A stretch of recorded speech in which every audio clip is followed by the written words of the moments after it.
কে কোন 2 টাকার ফুটো মোস্তান, সে কি পুষ্পা টুষ্পা বলছিল।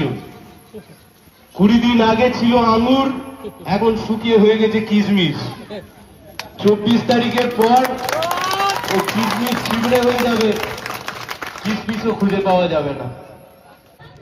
কি যোগ্যতা বলুন তো ফুটো মোস্তানটার? বাজারে ছেড়ে দিন, গায়ে গতরে খাটিয়ে খেতে বলুন, 200 টাকা ইনকাম করতে পারবে না সারাদিনে। আমার যে দাদা, আমার যে চাচা, যে সারাদিনে টোটো চালায়, যে সারাদিনে ভ্যান চালায়, সে মেহনত করে পয়সা কামায়, সে মেহনত করে মাথার ঘাম পায়ে ফেলে 10টা টাকা ইনকাম করে। আরে 2 পয়সার ফুটো মোস্তান কি ছিল কি ছিল না, এরা ফেরতবাজ, ভেতর থেকে পুরো কালো হয়ে গেছে, মন কালো হয়ে গেছে, মানুষকে মেরে মেরে সমাজ কালো করে ফেলেছে।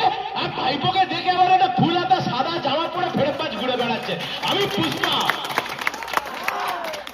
পুলিশ উঠে গেছে বা পুষ্পা ঘরে ঢুকে গেছে।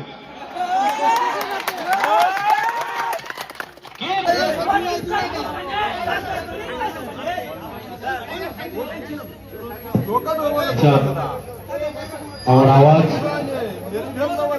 যত দূর অব্দি গিয়ে পৌঁছচ্ছে,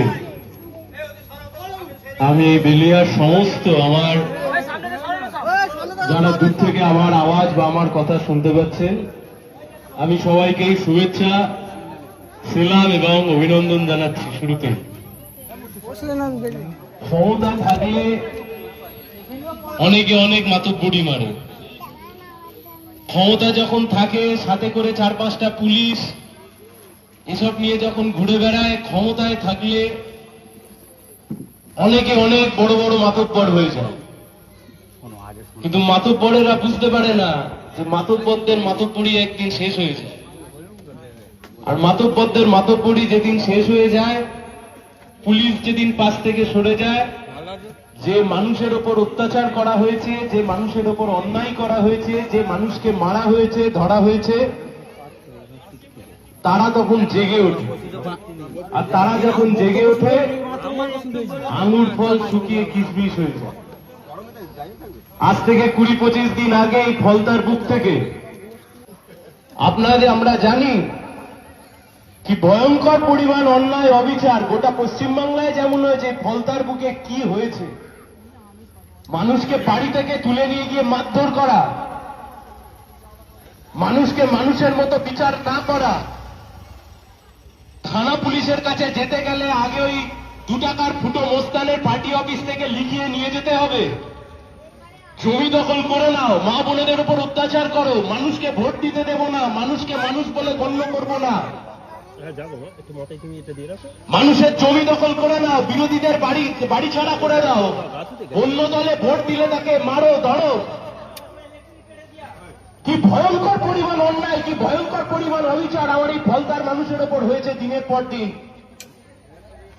এইবারের ভোট যখন হয়, 29 তারিখের ভোট, এমনকি সেই ভোটের সময় যারা তৃণমূলকে ভোট দিতে চায়নি, কার্যত তাদেরকে বাধ্য করা হয়েছে তৃণমূলকে ভোট দেওয়ার জন্য।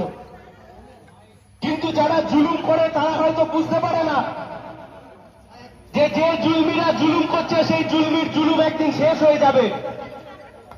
যে জুলমিরা এই জুলুম করে তারা হয়তো বুঝতে পারে না যে এই জুলমিদের জুলুম একদিন শেষ হয়ে যাবে। আর মানুষ যেদিন জেগে উঠবে, এই জুলমিরা জুলুম করবার জায়গা পাবে না।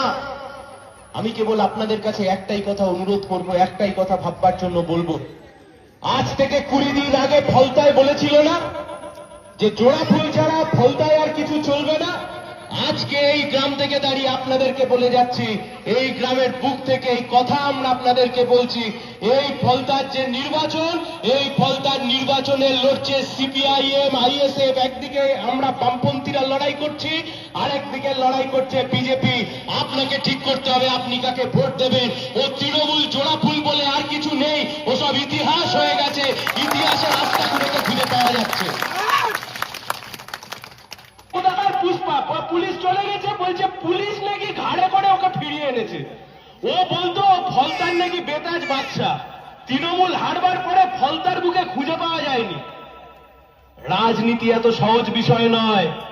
তুমি একদিন জুলুম করবে, তুমি 2 দিন জুলুম করবে, তুমি 3 দিন জুলুম করবে, 4 দিনের মাথায় মানুষ যখন গর্জে উঠবে, বাপ কেউ ছাড়বে না, বাড়ি থেকে তাড়া করবে তখন। কিন্তু রাজনীতি মানে আমরা বামপন্থীরা বুঝি রাজনীতি মানে রুটি রুজির কথা।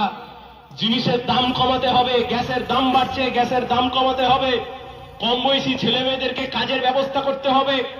এই ফলতার বুকে শিল্প কলকারখানা ফেরত পাসটা তুলে দিয়েছে, লাটে উঠে দিয়েছে।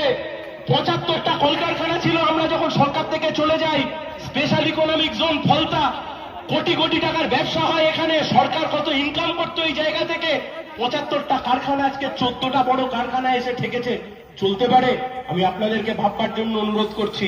তাই এই লড়াই আমরা লড়ছি, এই লড়াই আমরা লড়ছি আসলে দেশকে বাঁচানোর জন্য, সংবিধানকে বাঁচানোর জন্য।